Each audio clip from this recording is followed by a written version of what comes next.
আজকের পার্সেলগুলো একটু অন্যরকম, একটু বেশি কাস্টমাইজড করা। যেমন আজকের পার্সেলে এই যে ব্লাউজের সঙ্গে একটা বিশাল বড় কোটি কাস্টমার আপু কাস্টমাইজড করে নিয়েছিল। এটা হচ্ছে ভিতরের ব্লাউজটা এবং তার উপর কোটি, সেই সঙ্গে এই যে আমব্রেলা কাট লেহেঙ্গা। আর ব্লাউজের প্রত্যেকটা অংশের ভিতরে কিন্তু আমরা পিওর সুতি ভয়েল কাপড় দিয়ে একদম ওভারলক করে দিয়েছি। আর এই লেহেঙ্গার ভিতরেও অনেকটা পরিমাণ ফলস কাপড় দিয়ে পুরোটা ঘের করে দেওয়া আছে, যাতে আপনারা কমফোর্টেবল ভাবে পড়তে পারেন। চাইলে ক্যানও অ্যাটাচ করা যাবে। আর এটা হচ্ছে আরেকটা টোটাল ৩ সেট এইরকম অর্ডার করেছিল।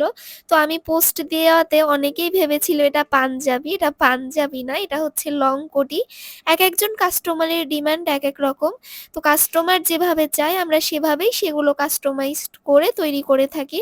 এই যে ভিতরে দেখেন সুন্দর করে আমরা সুতি কাপড় দিয়ে দিয়েছি। কলারটাও খুব নিখুঁতভাবে করার ট্রাই করেছি। আর এটা হচ্ছে আরেকটা লেহেঙ্গা। আর হ্যাঁ, প্রত্যেকটা লেহেঙ্গার সাইডে কিন্তু আমরা চেন দিয়ে দিয়েছি, যাতে এটা কোমরের সঙ্গে একদম ফিটিং করে অ্যাডজাস্ট করে পড়তে কোনো সমস্যা না হয়। আর এই টাইপের প্রচুর বেনারসি আমার পেজে পেয়ে যাবেন, সব রকম কালারের, প্রায় ৭০০ ডিজাইন রয়েছে। তো এই আপুর আরো অনেকগুলো মিলিয়ে টোটাল বিগ একটা পার্সেল ছিল। তো সবগুলো এখন আমরা বাকি পার্সেলের সঙ্গে রেডি করে বস্তায় করে ডেলিভারি করে দিলাম।